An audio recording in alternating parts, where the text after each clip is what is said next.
Hi, welcome to another episode of Photoshop Lightroom TV. I'm your host, Marek Mularczyk from SAItraining.co.uk, and this is another episode of Photoshop Lightroom TV, your weekly video podcast about anything Photoshop, Lightroom and photography related. This week I'm going to have a Photoshop tutorial for you and Lightroom tutorial, and I will have a tip of the week for you as well, a photography tip of the week. If you're following my blog at PhotoshopLightroomBridge.co.uk, you know I'm sharing videos on new features in Photoshop CS6. One video each day. I've got 7, 8 so far, 9, something like that. Okay, and the first tutorial will be in Photoshop CS6. Photoshop CS6 Beta. In case you haven't watched the previous episodes of Photoshop Lightroom TV, Adobe announced Photoshop CS6 as a public beta that's publicly available for download for free from Adobe Labs website. For more information, go to my blog PhotoshopLightroomBridge.co.uk and you'll find a link in there. And now I'm going to show you a tutorial on the new Camera Raw, Adobe Camera Raw 7 in Photoshop CS6 Beta. I'll show you a couple of changes in Camera Raw. So let's jump into Photoshop. So I'm just going to open some files here. I'll open some raw images so we can see the Camera Raw. Of course, some of the new features in new version of Camera Raw is support for more cameras, support for newer cameras like Canon EOS 5D Mark III, as well as new features and fixes for the backs as well. But there are some changes in Camera Raw 7. Okay, I've loaded some images here. Okay, and let me just zoom out back, fit in view. Okay, here on the right hand side, some change. Well, you got a white balance as usual. This hasn't changed. Notice something interesting. All the sliders here are now set in the center. Okay. So you said all the sliders are here. If you remember, some sliders were on actually the left hand side here, and there are some changes here. For example, we've got the black slider here, and what I would assume is what I would do in the past was I would move the black slider to the right. That's what we used to do in the past in previous versions of Camera Raw. But now when you move it to the right, you actually brighten the blacks, the darkest pixels in the image, instead of darkening them like in the previous versions. So nowadays we take the slider to the left. Okay. And of course the blacks works on the darkest pixels in the image. With the whites, you got the representation here. So if you want to brighten them, you move the slider to the right. To darken them, you move them to the left. Okay. And of course we've got our clarity, so I would use that. I'm just going to change the white balance. Let's see, auto. Very nice. Okay, now I'll just quickly go through different tabs. So I'll go to the tone curve. Okay, I just want to show you just a couple of new features. If we go to camera calibration, we've got a new process here in Camera Raw 7 called 2012. As you remember, about 2 years ago, when Adobe released Lightroom 3 and Creative Suite 5, they introduced the new process version. They started with Lightroom 3. This was the 2010 process version, the first one in 7 years. Now they've got a new one, 2012, and that's what I'm using by default.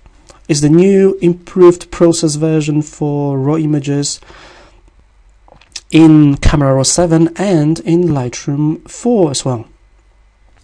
Okay. Right, so these are just a couple of new features in Camera Raw 7. Welcome back. I hope you enjoyed this tutorial in Photoshop CS6 Beta on the new features in Camera Raw 7. Now the next tutorial will be in Lightroom, and this is going to be the last tutorial in Lightroom 3. As you already know, Adobe released Lightroom 4. Lightroom 4 is now available. So we're moving on from Lightroom 3 into Lightroom 4.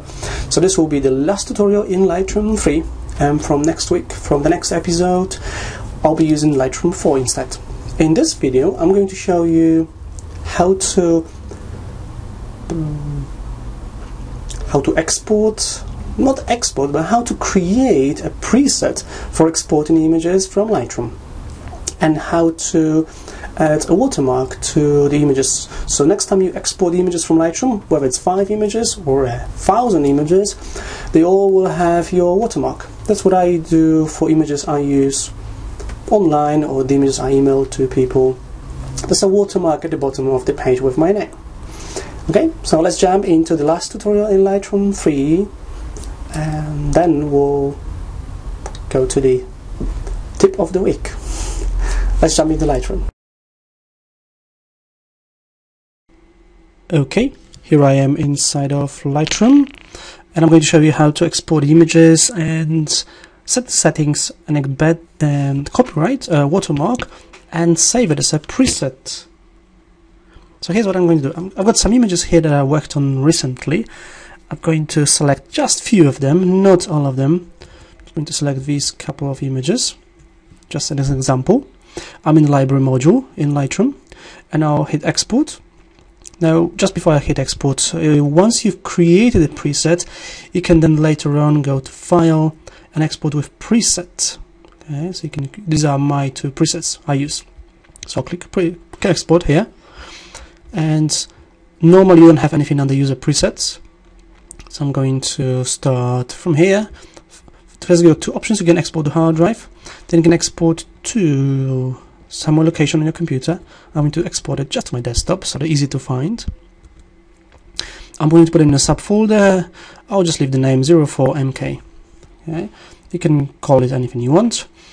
File naming, rename. No, I don't want to rename the images. I want to keep the names, but if you want to, you can rename them, and you can use custom name. You can use custom name with sequence, original file number, or even date and file name. So this will be the 8th of April 2012 max. Okay. I'm just going to leave that. File settings. I'm going to export them as JPEG. Color space sRGB, the default color space for the web.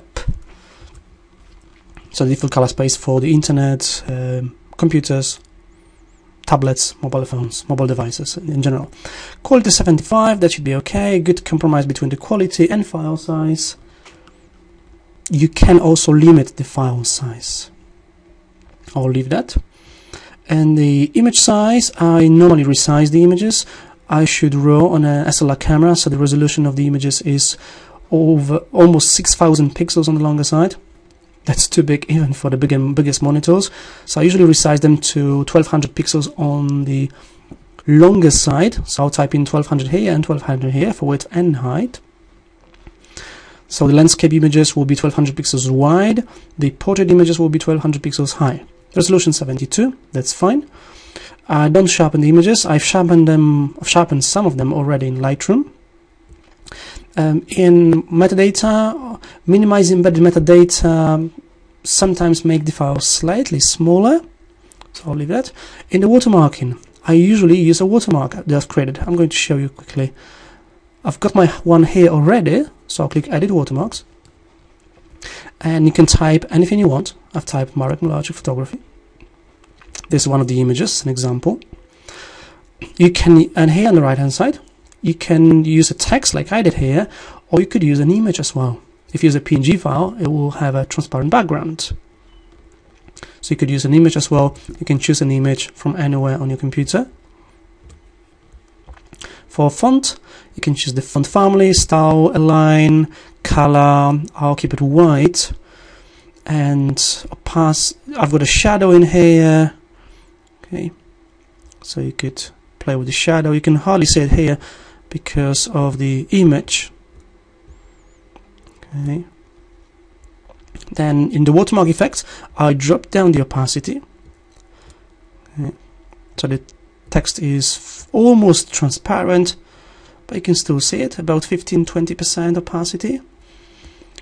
Size, that's why you change the size of the text, not in the text options area, in here. So something might be a bit confusing. and then anchor. That's where you position the text where you want. Okay, so I've got it here at the bottom.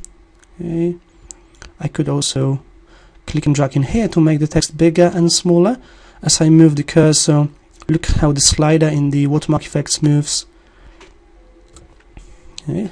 And then you click save to save it. I'm just going to cancel here. Okay, and that's my copyright. Okay, after export, do nothing. I could open the image in Photoshop, another application, Show in Explorer, I'll do nothing. And if you want to create your own preset, you just click add here, give it a name. It will be saved in your user presets. Okay, you can save it in Lightroom presets, and just click create. I'm going to cancel, and you're going to see one of the presets in here. So I'm just going to cancel here. Next time you want to export images, you just use File, Export with Preset, or you could even right click on one of the images and choose Export and choose one of the presets. And that's how you create your own preset when exporting images from Lightroom. I hope you enjoyed it. Thank you for watching.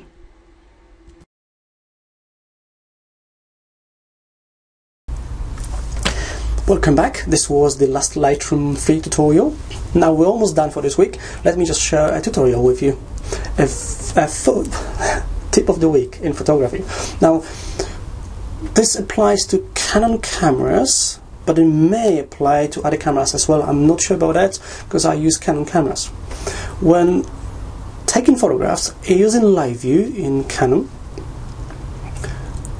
if you use the manual mode, if you focus manually, so if you turn the AF and M button switch on your lens to manual mode to M and using live view, here's something very interesting.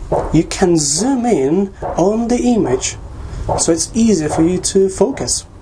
You can use the zoom button on the grip, on the back of the grip on your camera on the right hand side to zoom in.